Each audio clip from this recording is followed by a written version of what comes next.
പല ഭർത്താക്കന്മാരും ചോദിക്കുന്ന ഒരു കാര്യമുണ്ട്, നിനക്ക് എന്തിന്റെ കേടാ, ഞാൻ എല്ലാത്തിനും ആവശ്യമായിട്ടുള്ള പണം തന്നില്ലേ, നിനക്ക് ആവശ്യമുള്ള ചുരിദാർ മേടിച്ചില്ലേ, സാരി മേടിച്ചില്ലേ, സ്വർണ്ണം മേടിച്ചില്ലേ, എല്ലാ കാര്യവും ഞാൻ വീട്ടിൽ ഭംഗിയായിട്ട് നോക്കണില്ലേ, നിനക്ക് എന്താ ഇവിടെ ഞാൻ കുറവ് വരുത്തേക്കണത്? അപ്പൊ നിങ്ങൾ മനസ്സിലാക്കുക, ഭാര്യമാർക്ക് വേണ്ടത് സമ്മാനങ്ങളും പണവും മാത്രമല്ല, അവരുടെ ഉള്ളില് നിങ്ങളുടെ പ്രസൻസ് ഇല്ലെങ്കിലാണ്, നിങ്ങൾ ഇമോഷണലി അവൈലബിൾ അല്ലെങ്കിൽ അവരുടെ മനസ്സിൽ ശൂന്യത ഉണ്ടാവും. വീട് നിറച്ച ആൾക്കാരുണ്ടാവും, പക്ഷെ എങ്കിലും അവരുടെ ഒറ്റപ്പെടല്, ആ നീറ്റല് വളരെ വലുതാണ്. ഒന്നാമത്തെ കാര്യം എന്താണ്? ഫിനാൻഷ്യൽ ഇൻഡിപെൻഡൻസ് എന്ന് പറഞ്ഞാൽ സ്നേഹമല്ല. പണം നൽകുന്നത് ഉറപ്പായിട്ടും നമുക്കൊരു സെക്യൂരിറ്റി തരും, നല്ല നല്ല ഒരു എക്സ്പീരിയൻസ് നമുക്ക് ഉണ്ടാക്കാൻ പറ്റും. പക്ഷെ നമ്മുടെ കൂടെ ഉണ്ട് എന്നൊരു തോന്നലാണ്, ആ ഇമോഷണലി അവൈലബിലിറ്റി ആണ് റിലേഷൻഷിപ്പിനെ ഏറ്റവും നല്ല രീതിയിൽ കൊണ്ടുപോകാനായിട്ട് സഹായിക്കുന്നത്. രണ്ടാമത്തെ കാര്യം എന്താണ്? നമ്മുടെയൊക്കെ ജീവിതത്തിൽ ഏറ്റവും പ്രധാനപ്പെട്ട കാര്യം വലിയ വലിയ കാര്യങ്ങൾ നേടിക്കൊടുക്കണമല്ല, ചെറിയ കാര്യങ്ങളാണ് ഈ സ്നേഹം എന്ന് പറയുന്നത്. അത് ചിലപ്പോൾ നിങ്ങൾ വിചാരിക്കുന്ന മണിക്കൂറുകൾ നിങ്ങൾ ഒരുമിച്ചിരിക്കുന്നതല്ല, പക്ഷെ ഇരിക്കുന്ന സമയത്ത് അവരുടെ ശ്രദ്ധയോടെ അവർ പറയുന്നത് കേൾക്കാൻ,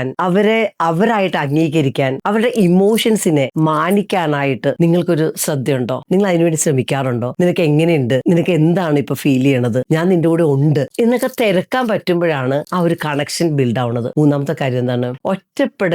ഒറ്റപ്പെടലുണ്ടല്ലോ, പണം കൊണ്ട് തീർക്കാൻ പറ്റുന്ന ഒരു സാധനമല്ല. അപ്പൊ നമ്മൾ മനസ്സിലാക്കേണ്ട കാര്യം എന്താണ്? പണം കൊണ്ട് നമുക്ക് ലൈഫ് സ്റ്റൈൽ കൊണ്ടുവരാം, നല്ല വീട് വെക്കാം, മാളിക കെട്ടാം, കാറ് മേടിക്കാം, എവറിത്തിങ് ചെയ്യാൻ പറ്റും. പക്ഷെ നമ്മുടെ ഉള്ളിലെ നീറ്റിൽ മാറ്റണമെങ്കിൽ നിങ്ങൾ തന്നെ പ്രസന്റ് ആവണം. നിങ്ങളുടെ ആ സ്നേഹം, സാന്നിധ്യം അത് കൊടുക്കാൻ പറ്റണം. അപ്പൊ കുടുംബം പുലർത്തുന്നത് റെസ്പോൺസിബിലിറ്റി എടുക്കൽ മാത്രമാണ്. ഒരു നല്ല ബന്ധം ഏറ്റവും നന്നായിട്ട് നിലനിർത്തണമെങ്കിൽ അത് നിങ്ങളുടെ ഡിസിഷനാണ്. അപ്പൊ മാരേജ് സർവൈവ് ചെയ്യാൻ ഫിനാൻഷ്യൽ സെക്യൂരിറ്റിയും പണം കൊണ്ട് പറ്റില്ല. നിങ്ങൾ മനസ്സിലാക്കുക, ഇമോഷണലി നിങ്ങൾ പ്രസന്റ് ആവുക, അവരെ കെയർ ചെയ്യുക, സപ്പോർട്ട് ചെയ്യുക, റെസ്പെക്ട് ചെയ്യുക, കൂടെ നിർത്തുക. ഇതൊക്കെ ചെയ്താൽ ഏത് ബന്ധവും സ്ട്രോങ് ആക്കാൻ പറ്റും, ലോങ് ടേം കൊണ്ടുപോകാൻ പറ്റും. ദീർഘകാലം നിലനിൽക്കുന്ന ബന്ധത്തിന് ഇതാണ് ഏറ്റവും പ്രധാനപ്പെട്ട കാര്യം. അപ്പൊ നിങ്ങളുടെ ഒരു റിലേഷൻഷിപ്പിൽ എന്തെങ്കിലുമൊക്കെ പ്രതിസന്ധി ഉണ്ട്, ഒറ്റയ്ക്ക് അതിന്റെ ഒരു ഭാരം ചുമക്കേണ്ടതില്ല. നിങ്ങൾക്ക് ലൈഫ് കോച്ച് ഷീജയുടെ തെറാപ്പിസ്റ്റ് ആയിട്ട്, കൗൺസിലേഴ്സ് ആയിട്ട് പേഴ്സണൽ സെഷൻ ബുക്ക് ചെയ്യാവുന്നതാണ്. ഉറപ്പായിട്ടും നിങ്ങളുടെ ലൈഫിനെ ബിൽഡ് ചെയ്യാൻ ലൈഫ് കോച്ച് ഷീജയുടെ ടീം സഹായിക്കുന്നതാണ്. ബയോയ്ക്ക് ലിങ്കിൽ ചോദിച്ചോളൂ.